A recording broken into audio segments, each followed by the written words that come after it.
இந்த கிராமத்துல ஒரு பாட்டி இருந்தாங்க. இந்த பாட்டி ஒரு இட்லி கடை வச்சு நடத்திட்டு வந்தாங்க. இந்த ஊர்லயே இந்த பாட்டிய பத்தி தெரியாதவங்க யாருமே இருக்க மாட்டாங்க. விடிஞ்சோன ஊர்க்காரங்க முதல்ல வந்து நிக்கிறது பாட்டியோட இட்லி கடையில தான். இந்த ஊருக்குள்ள வர ஒவ்வொருத்தரும் பாட்டி கடையில இட்லி சாப்பிடாம போகவே மாட்டாங்க.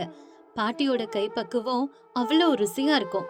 அதுக்கு காரணம் அவங்க இன்னும் பழைய முறையிலேயே மண்பானையில சமைக்கிறது தான். அப்பப்பவே அந்த பாத்திரங்களை கழுவி ரொம்ப சுத்தமா வச்சுப்பாங்க. பாட்டி கடை இட்லினா அந்த ஊர்ல எல்லாருக்கும் உயிர். ஒரு நாள் வியாபாரம் எல்லாம் முடிஞ்சு பாட்டி மண்பானைகளை சுத்தம் பண்ணிட்டு இருக்கும் போது கை தவறி ஒரு பானை மேல இன்னொரு பானை விழுந்து 2 மண்பானைகளும் உடைஞ்சு போயிடுது. ஐயையோ, 2 பானையும் உடைஞ்சு போச்சே. ஏற்கனவே சில மண்பானைகளும் சரியில்லை.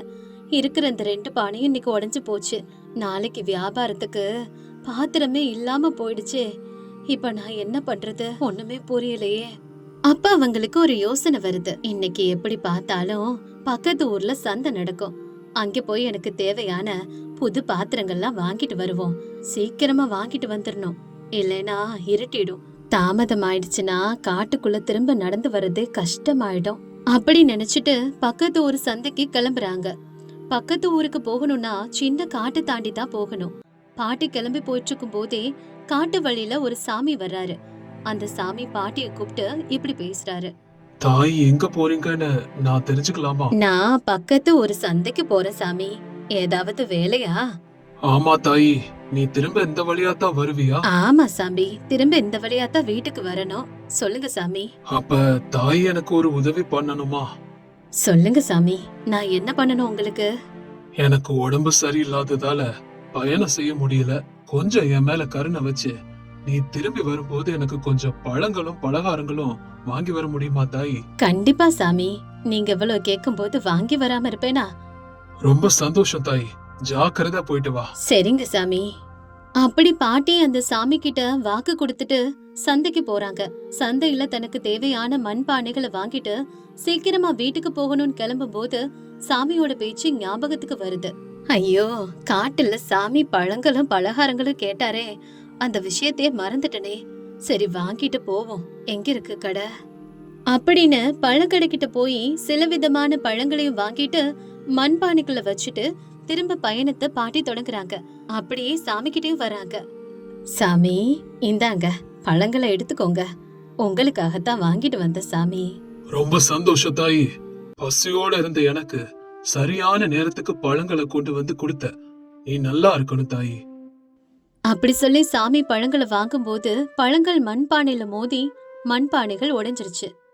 ஐயோ தாயி, நீ வாங்கிட்டு வந்த 2 பாத்திரமும் உடைஞ்சு போச்சேமா. பரவாயில்ல சாமி, நான் நாளைக்கு சந்தைக்கு போய் வாங்கிக்கிறேன். ஒன்னும் பிரச்சனை இல்ல சாமி. என் பசிய போக்க முயற்சி செஞ்ச உனக்கு நான் எந்த குறையும் வைக்க மாட்டேன். அதனால என்கிட்ட இருக்கிற 2 மண்பானைகளை உனக்கு தர்றேன். அந்த மண்பானைகளை எடுத்துக்கிட்டு போ தாயி. அட பரவாயில்ல சாமி, எதுக்கு இதெல்லாம்? தாயி, அது சாதாரண மண்பானைகள் கிடையாது, தெய்வீக சக்தி வாய்ந்தது. இதுல நீ சமைக்க வேண்டிய அவசியம் இல்ல. மேல கைய வச்சு என்ன உணவு வேணும்னு வேண்டிக்கிட்டா அதுல உனக்கு தயாராகிடும் தாயி. நீ எடுத்துக்கிட்டு போ தாயி. பாட்டி இதை கேட்டதும் பயங்கரமா ஆச்சரியப்பட்டு இப்படி கேக்குறாங்க. சாமி, இப்படிப்பட்ட சக்தி வாய்ந்த மாய பாத்திரங்களை உங்ககிட்ட வச்சுக்கிட்டு என்ன ஏன் பழங்களை வாங்கிட்டு வர சொன்னீங்க? நீங்க இந்த மண்பாண்டங்களே பயன்படுத்தி இருக்கலாமே சாமி. தாயி, இத என்னோட குருநாதர் எனக்கு கொடுத்தார். நான் வாலிபத்துல இருந்த வரைக்கும் நிறைய பேருக்கு உதவி செஞ்சிருக்கேன். இத நான் என்னைக்கும் என்னோட சொந்த லாபத்துக்காக பயன்படுத்தினதே கிடையாது தாயி.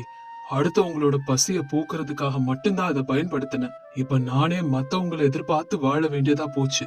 இது என்கிட்ட இருக்கிறத விட உன்கிட்ட இருக்கிறதா நல்லது. மத்தவங்களுக்கு உதவி செய்யணுங்கிற நல்ல மனசு உன்கிட்ட இருக்கு. அதனாலதான் இன்னைக்கு எனக்கு நீ உதவி செஞ்சிருக்க. இந்த மண்பாண்டங்கள் உன்கிட்ட இருந்தாதான் இன்னும் இது நிறைய பேருக்கு பயன்படும். அதனால இதை எடுத்துக்கிட்டு போ தாயி. உன்னால முடிஞ்ச வரைக்கும் அடுத்தவங்களுக்கு உதவி பண்ணு. எல்லாம் நல்லதாவே நடக்கும். சரிங்க சாமி, நீங்க சொன்னபடியே நல்ல விதமா அதை பயன்படுத்தி மத்தவங்களுக்கு உதவி பண்ணுவேன். அப்படி சொன்ன பாட்டி சாமிக்கு நன்றி சொல்லிட்டு அந்த மாய மண்பானைகளை எடுத்துக்கிட்டு வீட்டுக்கு கிளம்புறாங்க.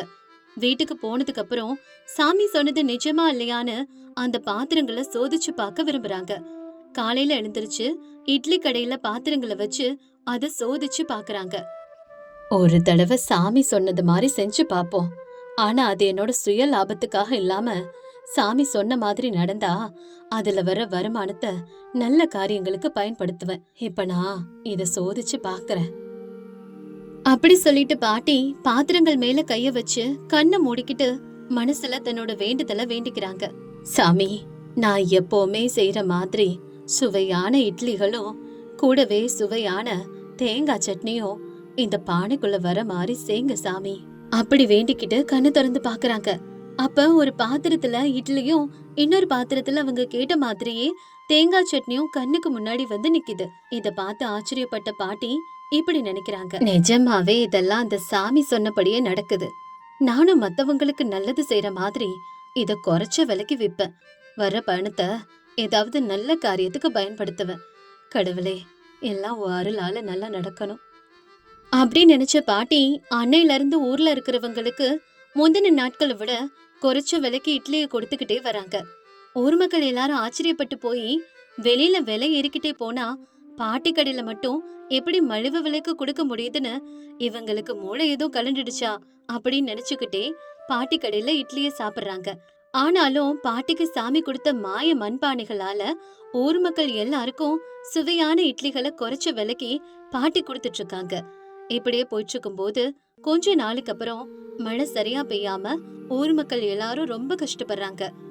அப்ப ஊருக்குள்ள ஒரு நாள் போயிட்டு இருக்கும் போது அங்கே ஒரு கணவன் மனைவி பேசிக்கிறத பாட்டி கேக்குறாங்க. ஏங்க, 2 நாளா வீட்டுல சாப்பிட ஒண்ணுமே இல்ல. நாமன்னா எப்படியோ கஷ்டத்தை பொறுத்து பசிய தாங்கிக்குவோம்.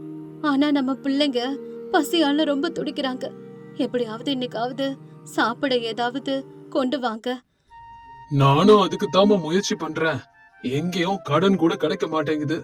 வேலை இல்ல, மழை இல்லாதனால பயிர் விளையல, யாருக்கிட்டயும் காசும் இல்ல. ஊர்ல எல்லாரோட நிலைமை இப்படித்தாமா இருக்கு. என்ன பண்றதுனே புரியல. அவங்களோட பேச்ச கேட்ட பாட்டி அங்க வந்து இப்படி சொல்றாங்க. சீனையா, சாந்தி, நான் சொல்றத கொஞ்சம் கேளுங்க. நாம பெரியவங்க பசிய பொறுத்துக்குவோம். ஆனா பிள்ளைகளை பசியால கஷ்டப்படுத்த கூடாது. அது ரொம்ப பாவம். நீ சொல்றது நிஜம்தான் பாட்டிமா. ஆனா பிறகு சூழ்நிலையில ஊரே பஞ்சம் புடிச்சு சரியான வருமானம் இல்லாம மக்கள் எல்லாரும் கஷ்டப்படுறாங்க. என்ன பண்றது? அந்த விஷயம் எனக்கும் நல்லா தெரியும். முதல்ல நீ என் கூட வீட்டுக்கு வா. வந்து பிள்ளைகளுக்கு சாப்பாடு எடுத்துட்டு போ. அதுக்கப்புறம் என்ன பண்ணணும்னு நான் சொல்றேன். முதல்ல வீட்டுக்கு வா.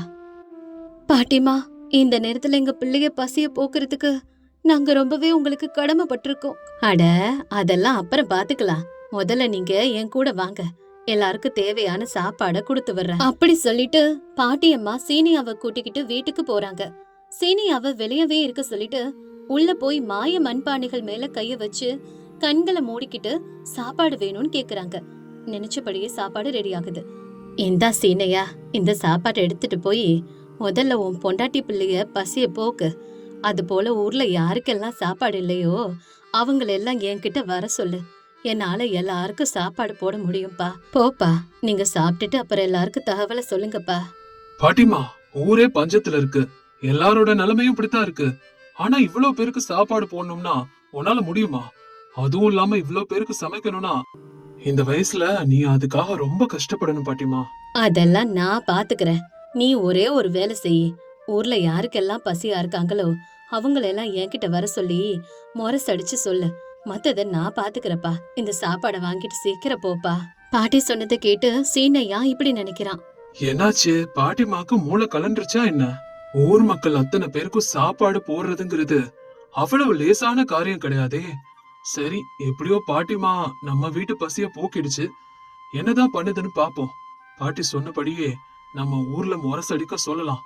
அதுக்கப்புறம் பாத்துக்கலாம். அதுக்கப்புறம் பாட்டிமா சொன்னபடியே ஊர்ல சீனையா தான் முரசடிக்க சொல்றான். ஊரே பஞ்சத்துல வாடுறதால எல்லாரும் பாட்டியம்மா வீட்டுக்கிட்ட வரிசையா வந்து நிக்கிறாங்க. பாட்டியம்மா வீட்டுல மாய மண்பானைகளோட உதவியால ஊர் மக்கள் எல்லாருக்கும் வயிறார சாப்பாடு போட்டுட்டு வர்றாங்க. இந்த விஷயத்தை தெரிஞ்சுக்கிட்ட ஊர் தலைவர் கோட்டையா பாட்டியம்மா எப்படி ஊர் மக்கள் அத்தனை பேருக்கும் சாப்பாடு போடுறாங்கன்னு தெரிஞ்சுக்க அங்க வர்றாரு. பாட்டியம்மா வீட்டு ஜன்னல் வழியா உள்ள எட்டி பாக்குறாரு. அப்பதான் பாட்டியம்மா மாய மண்பானைகளை வச்சு சாப்பாடு தயாரிக்கிறத தெரிஞ்சுக்கிறாரு. பாட்டியம்மா, நீ ஏதோ மாய மந்திரம் பண்ற. இல்லனா இவ்வளவு பேருக்கு இந்த மாதிரி பஞ்ச காலத்துல சாப்பாடு எப்படி போட முடியும்? நீ பண்ற மந்திரம் என்ன? ஒழுங்கா என்கிட்ட உண்மையை சொல்லு. இந்த உலகத்துக்கு நாம எவ்வளவு நல்லது செஞ்சாலும் இந்த உலகம் அதை மதிக்காது. ஊர் மக்கள் பஞ்சத்துல அடிபட்டு போனா அவங்களோட பசிய போக்காம நான் செய்யற வேலைய குத்த சொல்றீங்களே, இது நியாயமா? பாட்டிமா, நீ இந்த மாதிரி பஞ்ச காலத்துல செய்யற உதவிய பாராட்டுற. ஆனா இவ்வளவு பெரிய சாப்பாட்ட ஊர் மக்கள் அத்தனை பேருக்கும் உன்னால எப்படி போட முடியுது? அத தெரிஞ்சுக்கலான்னு தான் கேட்டனே தவிர உன்னை குத்தம் சொல்றதுக்கு நான் வரல. கொஞ்ச நாளைக்கு முன்னாடி நான் சமைக்கிற மண்பானைகள் உடைஞ்சு போனதால பக்கத்து ஒரு சந்தைக்கு போய் பாத்திரங்களை வாங்கிட்டு வர வழியில ஒரு சாமியாருக்கு நான் உதவி செஞ்சேன். என்னோட உதவிய பாராட்டி அந்த சாமியார் அந்த மாய மண்பானைகளை எனக்கு பரிசா கொடுத்தாரு. மத்தவங்களுக்கு இத வச்சு உதவி செய்யன்னு எனக்கு அறிவுரைய சொன்னாரு. அதோட உதவியால தான் இன்னைக்கு உங்க எல்லாருக்கும் சாப்பாடு போட முடிஞ்சது. இத தவிர வேற எந்த மாய மந்திரமும் இல்ல. நிஜமாவே நீ இன்னைக்கு நம்ம ஊருக்கு செய்யற உதவி ரொம்ப பாராட்ட வேண்டியது. நீ உன்னோட சுயநலத்துக்காக இல்லாம மக்கள் பசிய போக்குறதுக்காக அந்த மாய மண்பானைகளை பயன்படுத்தியிருக்க. உனக்கு ஊரே கடமைப்பட்டிருக்கு. அதே மாதிரி விவசாயிகளுக்கும் இந்த மாய மண்பானைகளோட உதவியால விவசாயம் பண்றதுக்கும் உதவி செஞ்சா நம்ம ஊர்ல பஞ்சத்தை போக்கிடலாம் தாயே. நான் இவ்வளவு நாளா குறைஞ்ச விலைக்கு இட்லி வித்து சம்பாதிச்ச பணம் என்கிட்ட இருக்கு. அத ஊர் மக்களுக்கு தர்றேன். அத வச்சுக்கிட்டு மறுபடியும் விவசாயத்தை தொடங்குங்க.